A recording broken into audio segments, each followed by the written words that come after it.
So the idea of this session is to understand the concept of grace and how can it be tapped.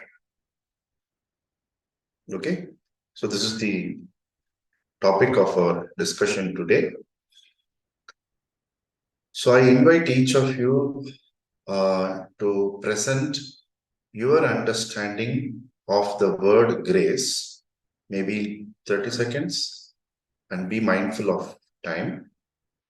And once you say your way of understanding, feel free to nominate the next person.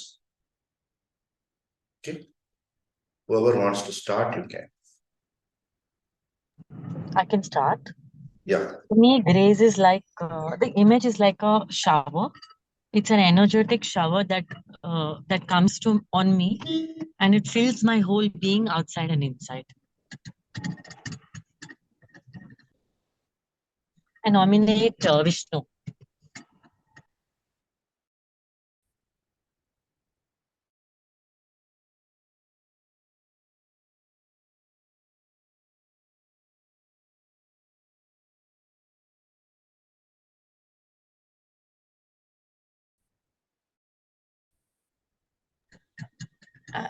Was I audible? On mute.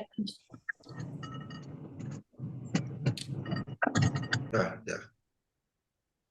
Vishnu, is it audible to you?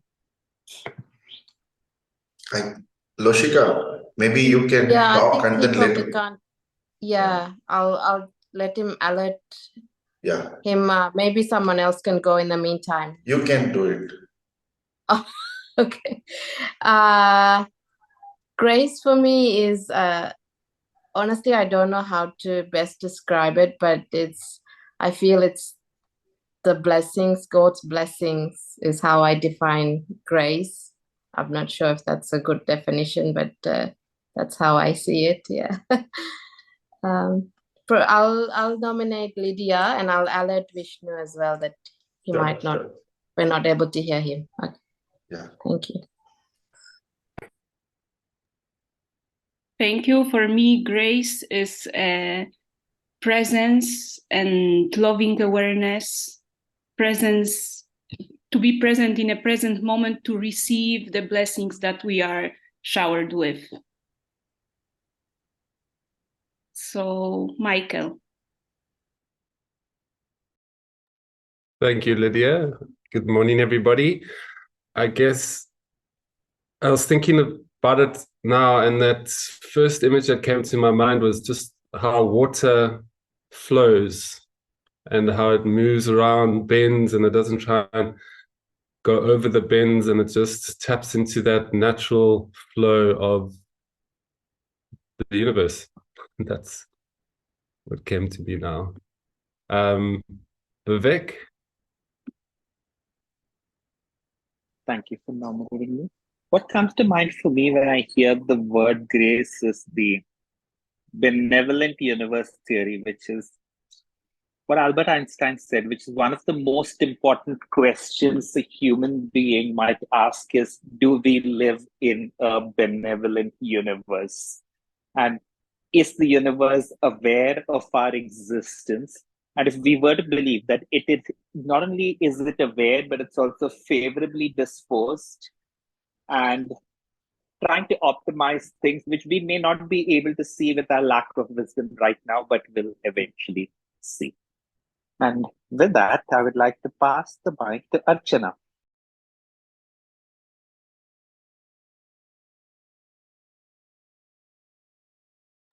Thank you, Vivek. Grace, to me, is something which is, there's a lot of ease in that. As we say, this happened with God's grace. So there's a lot of ease, and it's something which happens naturally. There's a certain element of miracle to it, because something is happening in the background which you don't know the logical reason to that. So grace, like in a couple of words, it has a lot of ease, it is natural, and in some way, it is miraculous.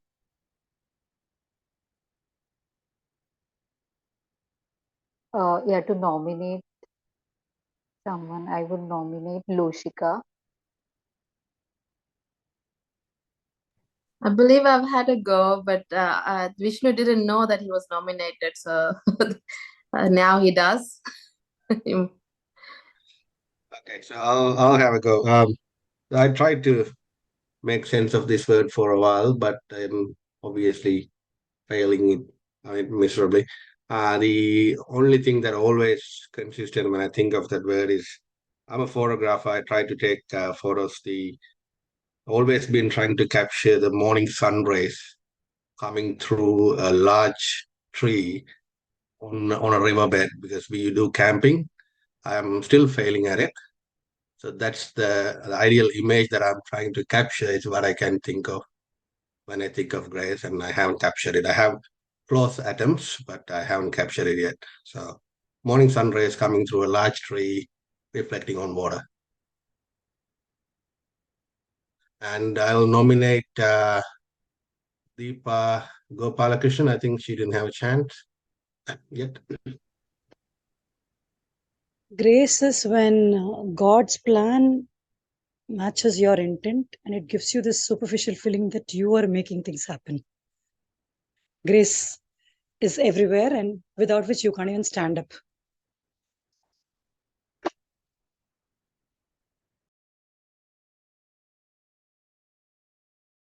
So naturally, it is JC.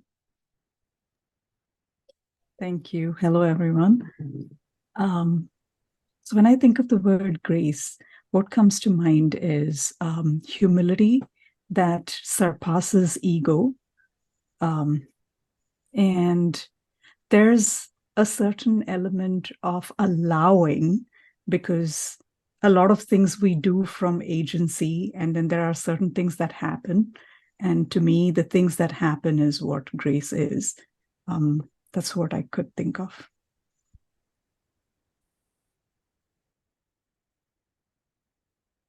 I think Richa, you joined now. So if you are in a position to share what grace means to you, you can share. In fact, Krishna, I've been thinking about the answer since yesterday, and one word that came to me in Hindi, which is called kripa.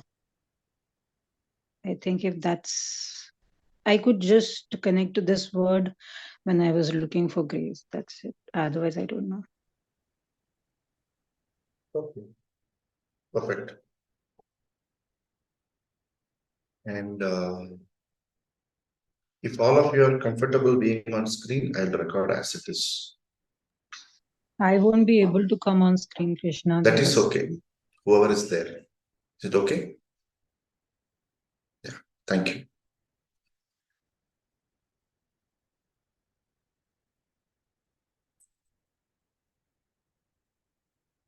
I think after listening to all of you, I think session is over. If we piece together what all of you said, it's all done technically. What shall attempt is to share the traditional view of grace. Yes, in Hindi we call it kripa.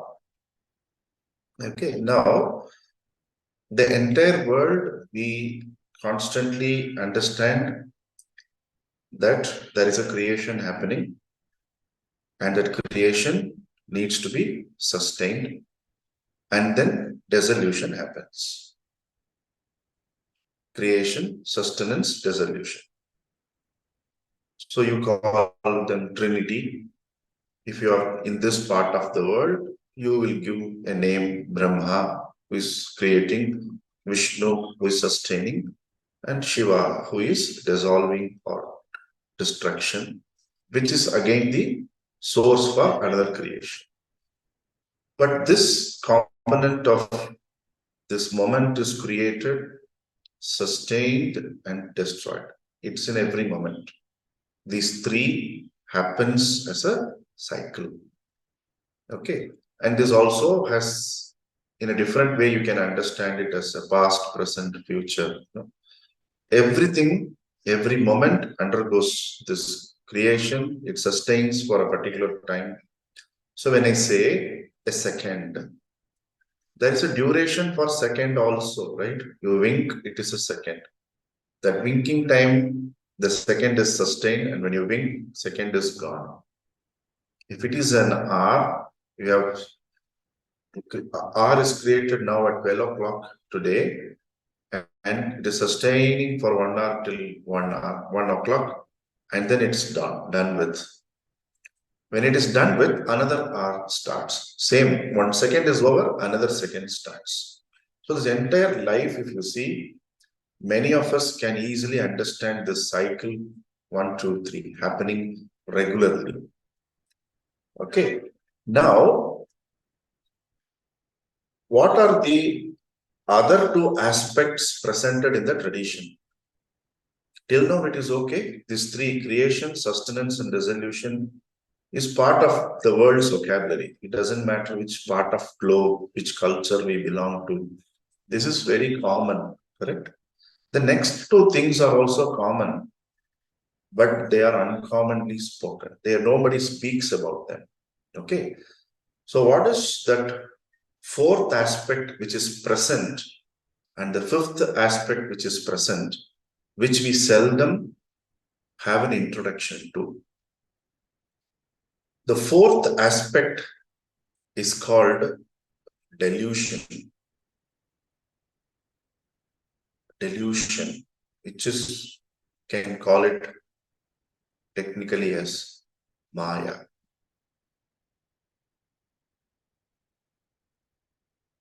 Okay. So what is this? So we say, okay, I am going to work for next 10 years.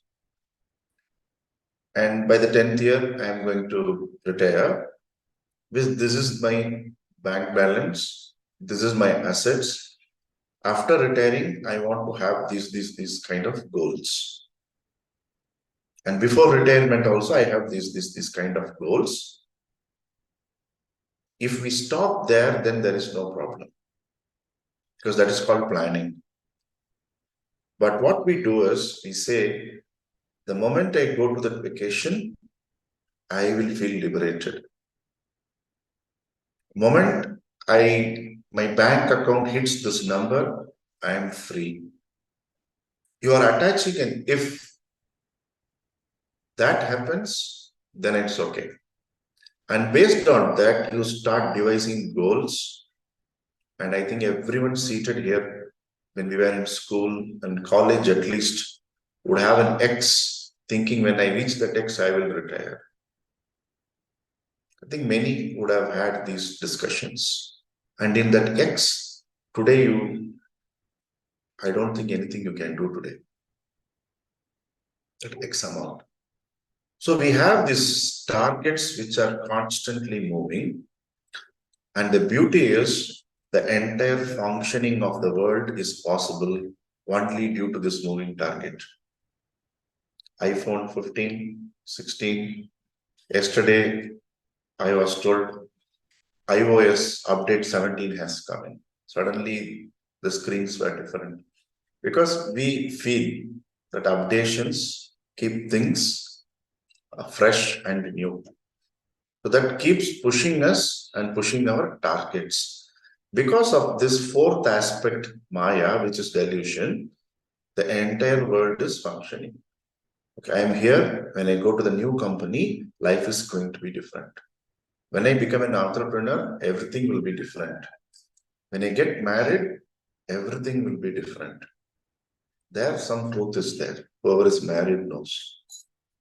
Okay. In any other moving target, there is rare truth. Because the moving target is not going to take us elsewhere. It's like a video game. We will be a participant in the world, which I would like to call a video game. Somebody is pressing trigger and we are jumping, we are playing. Okay. And remember, The beauty about our tradition is it never puts down any concept or idea, but understands the value of that idea in the scheme of things called life.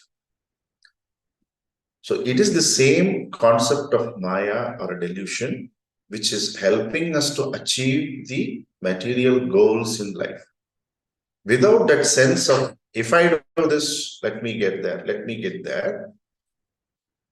My foot has come. It's getting there is the thing which is helping everybody to function. Suppose tomorrow no one wants to buy a particular gadget, what they will do? So the aspirations, the goals, everything is possible because of this great delusion. But where is our chance? Our chance to go home. The real home is the ultimate reality. To be absorbed in that ultimate reality comes when you turn and question, is this life? Okay, I moved from one town to another town. From a town, I moved to a country. Then from one country, I moved to another country. Inside that country, I changed jobs. Every time I felt this is the final, I've reached the final frontier. Okay? And we waited for things to settle down. The non-understanding is there is nothing called settling down. Because the name given to world in the Yoga Vedanta text is Jagat. Jagat means that which is in a constant state of flux, change. So when the place where we are living in is subject to a constant change, how are we going to derive stability? We need to change the place where we live in. That is, living outside is the cause of change. When you turn in, we move to the changeless. That means we are going back to the source. The source from where everything started. Very easy way to understand, we have been discussing this, is when you go out in the market, every day a new shop may open, new colors, maybe new models of cars. So many things, the streets will change, correct? One day in India, morning you would have driven to office, evening it would have been a one way. Throughout, changes keep happening. But when you keep going in and in, you will see the sameness and there is less change. When I say turn in, when you turn in the gross level, your parents remain the same. Your siblings remain the same. Ideally, our partner or spouse should have been the same. The children are the same. Your friends are the same. So, if someone needs stability, they need to embrace sameness. They need to be happy with monotony. In plural world of excitement, there is no stability because there is no end. There is no end to variety. So when you turn in, how, if life is a prism, this side of it is the 7 colors which come out of the prism. And in that 7 colors, you have hues, innumerable colors. That is the world. When you turn in, the source is only one, which is a white light. So the understanding is how much I am going to be part of this colored hue, and how much I am going to turn in. The first step is to arrive at a balance. So for the transactional life, I need variety, I need to go, I need to do things. But the real goals of my life have to transcend their transactional nature. The real goal in life, ideally, should all of us to know who we are. Instead of knowing who we are, how much ever plans you make, how many ever goals you achieve, will appear a mirage, because after reaching there, maybe something else I have to do. Because we are planning everything based on what we think we are instead of what we actually are. Does it make sense? So this fourth aspect is that which gives us these notions extraordinarily. So there will come a stage in all of our life. We did everything as per rule. You did fantastic functioning, family is happening proper, you provided, you took care of your friends, you did everything as per whatever a human being can do. Still you will feel there is a void. Either you are feeling not that great, or the people to whom you are serving are not seeing the value or not feeling the way you are feeling. You might have think you did a great job. Correct? Where is the end? At home, you drive a car and you park it. Instead of appreciating, there will be questions, which is the high-end model? Why you got this model? It's a simple question. So before even appreciating what is done, the next question is asked to us. Correct? In every aspect. Okay? So there will come a time when a human being will question, is this life? Where I have come from? Where I am standing now? From here, where I have to go? It is that utter helpless state one turns to the higher source. And that is the time one is ready to receive the grace, which is anyway flowing like your radio signals. It is not that after you realize a switch is turned on and it's coming there. Correct? But when can we become eligible to tap? Like someone who is thirsty will know the value of water. Correct? So the thirst to know who you are, naturally you will know the value of grace and how things are happening. And this grace is called as Kripa in one level, and in another level it is called Anugraha, that is the grace. So what according to tradition is this grace? Grace according to tradition is knowledge. And that knowledge comes to us in a way we can digest and practice in life, depending on the level we are. Is it okay? So that is the fifth operational aspect of the cosmos, wherein we don't even know whether today rain is needed. In your part of the town, you may think rain is an unnecessary thing. It rains heavily. A farmer may be waiting for rain, it may not rain. So there is something beyond our likes and dislikes, our understanding, and our goals and aspirations. Some X factor is working behind and beyond everything. That source is grace, and by only grace we can access that source. And where is the starting point? The starting point is understanding that wherever we are in life is the place we are supposed to be. Wherever we are in life is the place we are supposed to be. And stop asking questions like, why me? If you're supposed to be there, then there is no why there. No, it's oxymoron. They're not compatible. They don't go well. Why? That gives that acceptability to yourself. You start first self-acceptance. Yes.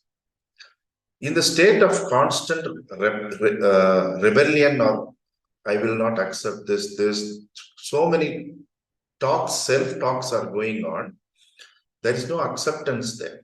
Only when you accept, something can happen. Acceptance is the first step for allowing the grace which is always there to get in.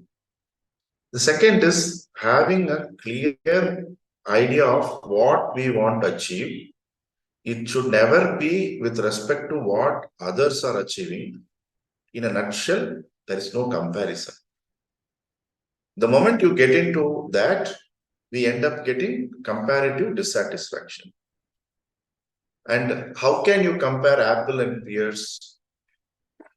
We are all like that. We are all 12 people in the screen, each unique and different. We can't even compare the signal strength. All the 12 of us may be using the same software Zoom, but our signal strengths you cannot compare. The dress what we wear, we cannot compare. Our DP display picture, we cannot compare. There's nothing else we can compare. But what unites us is maybe Zoom and that we are all human beings. That's it. Correct? So this first is self-acceptance is the first step for allowing grace to descend on us. Second is refraining from comparing with anyone. I would go a step deeper and say, don't compare yourself with what you were yesterday. That is dead. The moment you go to yesterday, you will be in a story space. Once you are in a story space, you will never be able to tap now because grace is flowing now. It didn't flow yesterday. Tomorrow we don't know. So this is extremely crucial to understand. The third way we can tap is understanding that we are part of a larger scheme. The world is not only for humans. We are just a speck in the entire scheme of things. There were beings before we manifested as human beings in this same earth. We need to start becoming understanding of this concept that every thought, every action, and every thought, word, and action, what I do is not only going to create an impact in me, but in things around, because we are not living in isolation. So that world is my family, and what is the role I am going to play? You know what this does? Suddenly the playing field is big. Else it was you, at most I, myself, then I, my family, my children. You are expanding your responsibility. It is very liberating. What is that one thing if I do today? Maybe some change could happen. Maybe you could water a tree. You could help somebody. You have to figure it out. But instead of always thinking about what I am getting from life, we turn that and say, what can I give to life today? This is the third step which we could explore, so that the stress is not on us. It is we are taking it to the cosmic level. Imagine somebody is trying to make butterflies come back to life. Somebody is trying to work with honeybees. They may not see the result in this life. And we don't even know that somebody who is creating the forests so that the earth ecological balance can be there. So there are people who are doing silently so many things for us to even enjoy this uninterrupted session here. Maybe the security guard in your complex, the guy who delivered milk to you. We rarely think that they are part of our system. When you think and you plan, it's always about I, me, myself. You meditate so much and you put stress on yourself so much. So this third point is we are part of the world and world is our family. And instead of asking what world is giving to me, what can I do? In that, what have we done? We gently have shifted from a rights-based to a duties-based thinking process. In rights-based living, there is stress. In duties-based living, there is joy. Just think about it. and arrive at your own conclusions. Because when someone asks us, when you enter a restaurant or when you enter a flight or when you are roaming to find the address, if somebody comes and asks you, what can I do for you? How liberated you feel. Correct? When you are radarless going, what can I do for you? Replace that you with word. What can I do for the world today to make it a better place? So this is the third aspect, because if you have to partake something which is perennially flowing, universally applicable and available to everybody, you need to first become universal. You need to become an universal citizen, leaving alone the religion, nationality, everything. As a component of world, what can I give back? Why I am repeating this third point again and again, a game changer also. You can apply this to your business and see what change is my business going to impact in the world. Okay. And this also will give you a perspective on how to become a creator from being a consumer. We are all good consumers, particularly after social media has started, no? But in the natural way, should I not be creating something? Because that keeps the thought process also alive and balance between consumer and creator, because someone is creating, somebody will be there to consume also. So there should be a balance in this consumption and creation. So various ideas, we can pick it up and see how we can tap this potential. And the fourth is mind management. Because whatever we spoke, self-acceptance, and what was the second we spoke? No comparison. No comparison. Third, the world is family. All this, technically, it's mindset. And we know this. There is nothing new is shared today. It's just putting the knowledge we have in its place. Like arranging the pages in the order to make it a book. That's it. The pages are already done. You already have the knowledge. And no word which you never knew before was used today. In fact, many words you know was not used also.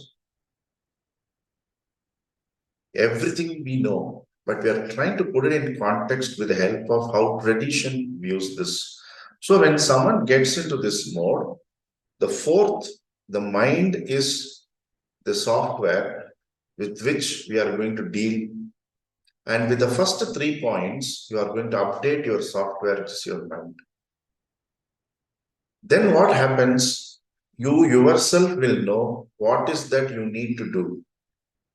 Whether my aspirations are in sync with what is right, or is it only good for me? You will naturally discover what is selfish and when you have to be selfish and when you can open out being selfless. And you'll understand that there is no black and white. Everything is shades of gray like white lies. And you will become a person who can do a thing which is apt, instead of worrying about good, bad, ugly, or right or wrong, what others will think of me. So all these updations will happen in your software, which is the mind. Provided you start from self-acceptance, stop comparison, and start treating a larger thing as your family, not just you. Okay. And fifth is the action point. These are all conceptual understanding. Fifth is you need to pick up a process so that these 4, what we saw, are becoming a practical aspect of your life. For that, you can go back to your own roots to find out what they did to live as content as they lived. If you observe, we are not able to create a single building like a pyramid or a single temple which we are finding in India. Everything if you just think of it, what made them to create such things? They created language. We are only busy in life. We are not created anything. We are not created on alphabet. No. Zero. How could they conceive of zero? Just think we will be grounded, because we generally tend to think if it is past, ancient and old, that means they are intellectually incompetent. We are upgrading, we are becoming better. That notion has to be questioned, because language, you just check, nothing is new. No alphabets are new, no numbers are new. We are only repurposing things, that's it. And something is giving us a feeling that we are advanced and developed, because we are only seeing the external things. The fourth one, the delusion. The inner thing, we have gone very far away. We have very far away gone from our inner radar, that north compass, whatever you want to call it. So the only way is to come back and first understand we have to knock off the prejudices if we have to do the mindset 4, the software bug free. So we need not even think they are not capable, what my grandmother knew or what these people knew. Today we have great things happening. If you step back and see, we are fast forwarding towards destruction only in the name of development. So can I exactly understand what is development and what is counter development? These kind of discussions will ensure that your entire mindset changes. When the mind becomes calm and steady, like how when you tune the transistor, you need to be steady, you start catching the signals of grace. And the fourth I was telling you about, the mind. The fifth is the practice which you have to pick up. That is your personal choice. So what that practice should ideally be do, it should help you to be mindful. What is mindfulness? Being in the present. In a simple way, is the practice increasing our awareness level? Are we able to question our own assumptions without putting ourselves down? It's very, very important. Because where we are today, a nasty past experience is equally to be rewarded for us to be in a thinking space today. So in tradition, we do not trash anything. I keep telling this. There is nothing worth condemnable. Even a terrorist is making us understand the value of life. Please understand. We don't need to look down upon anybody. Everybody is there to invoke certain things in us and get us back to the path. That law will do its own course.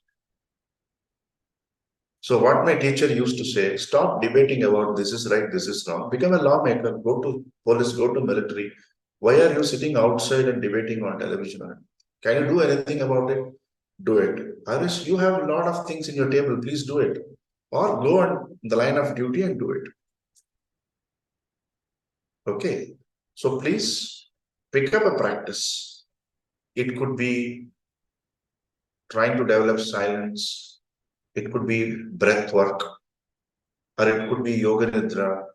It could be trying to meditate. Or if you are from the tradition which believes in the name of the Lord, take it. Another tradition believes in tasbih. Islam believes in tasbih. So that process, the ability of that process should be able to ground you and be in the now, because grace is flowing now. And anything which can expand your awareness to be in the now, you have to latch on to it like the F1 key in your computer for help.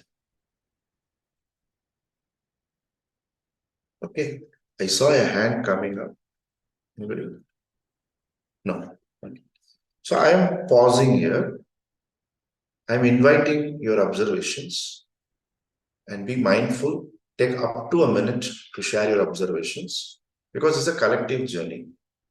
I keep telling our own people that the day I realized I would not talk, I'd be in silence. So for a moment, please don't assume anything. We are all in this together to discover and tap grace together.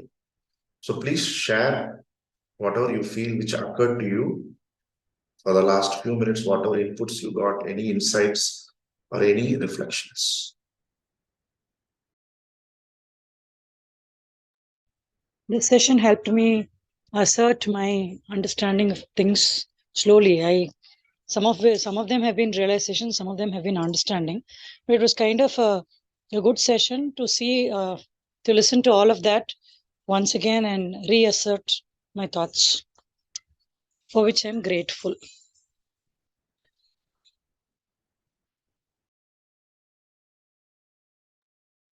For me, I am very thankful for my entire life that led me to exactly this moment and to that even period of time that I am in constant connection with you and all grace that can come through these meetings. And also I wanted to share that I am taking notes, and I am laughing that in that present moment, I got this notebook, Choose Happiness, from my sister.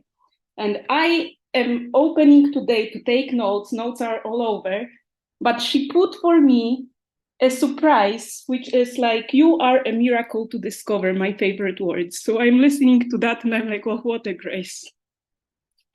Thank you.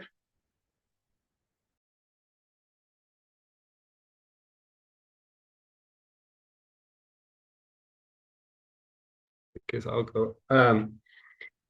Yes, this whole experience feels like grace was tapped into. It's funny. This couldn't have come at a better time for me. Actually, there's a lot of change that's happening on the outside, and coming into this, I got the message from Krishna yesterday, and knowing South Africa, we don't know if there's going to be electricity. I had a meeting scheduled from 8 till 9 this morning, and they're not supposed to visit. That got cancelled. The electricity came on at, I think, our time, 10 minutes before this meeting. And it just felt like everything was just pushing me into this discussion and this understanding, just to remind myself of this, not trying to control everything and not trying to push and pull, and just surrender to this beautiful miracle. I also love that word, that beautiful miracle of life. I guess what I'm finding it's just the noise that surrounds that noise of the conditioning, the parents wanting this, wanting you to be like this, everybody. Or maybe they don't even want it. Maybe it's just, again, that illusion that within ourselves that we think they want it, and actually they're in their own world as well. So I guess and I know the practice of stillness and going back to who we are, it's just sometimes it gets too much. It's like, I guess it's just about going more quiet, more into that moment, and more into that grace, and more into the divinity. And I guess that's just a lifelong, as Krishna would say, many lifetimes. So I'm still working on it, but I feel like I'm on the right path. So thank you. Thank you.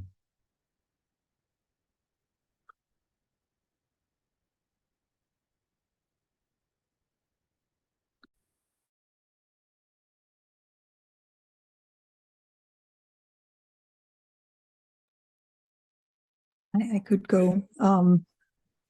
So I'm a very nervous driver. And I had over a decade and a half of a hiatus from driving after a very traumatic situation. And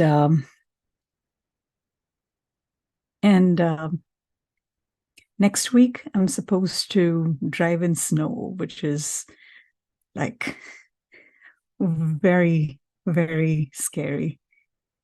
And I'm like, I wish this hadn't happened. I wish someone else was sent for that assignment. And, there was a lot of that going on. And like Michael said, this session couldn't have come at a more opportune time because I know it's meant to happen, and we'll see. So that acceptance is possible. So thank you. Really appreciate it.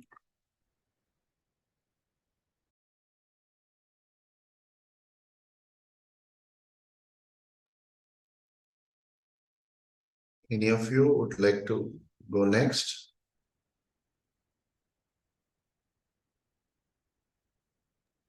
Just one thing that, like everybody, this couldn't have come at a better time. Probably this is what grace feels like. It has answered so many of my questions today. Thank you so much.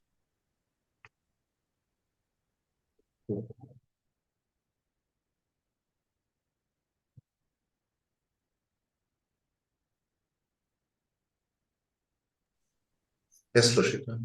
Yeah, for me, I think it's just I need to start with step one. So I'm just looking forward to, just kind of sitting with what was explained to me today, and just seeing how that unfolds in the next couple of days and weeks. So yeah, I'm just looking forward to that. That's all from me. Yeah.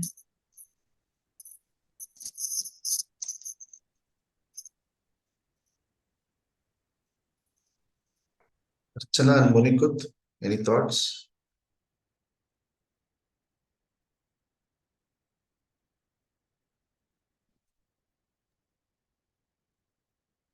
I mean, it's a Yeah. wonderful recap of certain things we were taught around 20 years back. And it's just a repetition of what some other people are saying. It's a wonderful to reconnect, and it couldn't have come at a better time. Self acceptance, delving deep within, doing your work as a form of duty, the sense of duty versus sense of right, and accepting the world as part of one single organism of which you are a part. It actually clarifies your approach to a whole gamut. In fact, I would say it clarifies your approach to almost anything and everything that comes your way. I would say it's an extremely good navigational system for any decision you take. Thank you. Yeah, Vishnu? You're unmuted? No. Archana, you are there? Yeah, yeah. I was busy. I mean, I was listening to everyone's responses. As usual, attending to something else and listening, so I couldn't contribute earlier. What stayed with me today, throughout the conversation, the one thought that stays with me is bettering our ability to understand what is right and what is wrong, so that there is less and less conflict within ourselves, and we just keep doing what we have found out for ourselves. With me, it many a times it happens that okay, I'm super clear with what is it that I want to achieve within my profession. There's this new profession that I have taken up for a couple of years, and I'm happy with it. I'm in the coaching industry, but then the conflict arises when there's a lot of clarity, but there's no appropriate support to or resources to support that clarity. So one takeaway from today's session, for me especially, is to keep understanding what is right and wrong, and keep marching towards what you have found out for yourself. Whatever you feel, okay, this is the clarity, hold on to it, and not really get into, what should be happening, or, yeah. Thank you. Thank you. Okay. So what I would do is, for some of you, I've already shared that book, Tapping Grace through Yoga Nidra. And for those of you who have not got it, I will share it. Maybe Monikut, I have to share, I think. For others, I might have shared. If Michael, you have that already? I think I do, but maybe I need it I'll again. send it again. Yeah. So what you can do is, there is one more talk on similar lines, Tapping Grace through Yoga Nidra given, which was on the winter solstice of, I think, December 2020. 48 teachers spoke across globe. So I have access only to what I spoke. So that video link is also there. So when you get time as a reinforcement, go through that adapted version of that booklet and that talk, and keep coming back to this 5 points. If world is our family, we'll always try to do what is apt for the family, whether we like it or we don't like it. Our likes and dislikes is immaterial when you have a larger than us in the place in decision making. This is in address to observation made by Archana and all of us. If by our presence, a few people are going to get element and some things are going to fall in place, then maybe we can forego of the stress and the effort which is required as a contribution from us to make someone's lives better. Okay, so these are some of the things. So to encapsulate everything in a minute, we'll close sharp at 1 o'clock. 2 minutes are there. The cosmos has 5 types of functions, out of which the 3 functions all of us are aware. They are creation, sustenance, and dissolution. The other 2 functions which are happening behind the scenes, which are not apparent, or this great delusion which gives us moving targets. At the same time, this moving target is necessary for us to turn in, because if there is no hits and miss, we'll think life is only outward living. Those hits and misses and the disappointments, the stress, the dejections are needed for us to question the very life itself. That opens the door for grace. So every spiritual tradition in the world has given value to the word suffering as much as they have given the value to the word blessing. If you notice, they come as sides of the same coin. Then you turn in and see, what can I do to go back to my home, which is your reality? Then opening up happens depending on our need and our level. You will either have a song guiding you, or like a word which Lydia's sister Linda wrote in the book, which is guiding her, or you will pick up a conversation, because the way through which an insight is going to reach, we cannot determine. We just need to be open. So once you are beginning to see these signals, remember that you're already in the vicinity of tapping grace. It's just practice, which is the 5th aspect I was telling you. The more you practice, the more you tune yourself with the cosmos, and like a tuning of a radio, your connection will be ever established. So this is this short idea which came yesterday. I'm very grateful to you and the cosmos for enabling this session to happen. All of you, please take care. Have a great time ahead. Thank you. Namaste. you.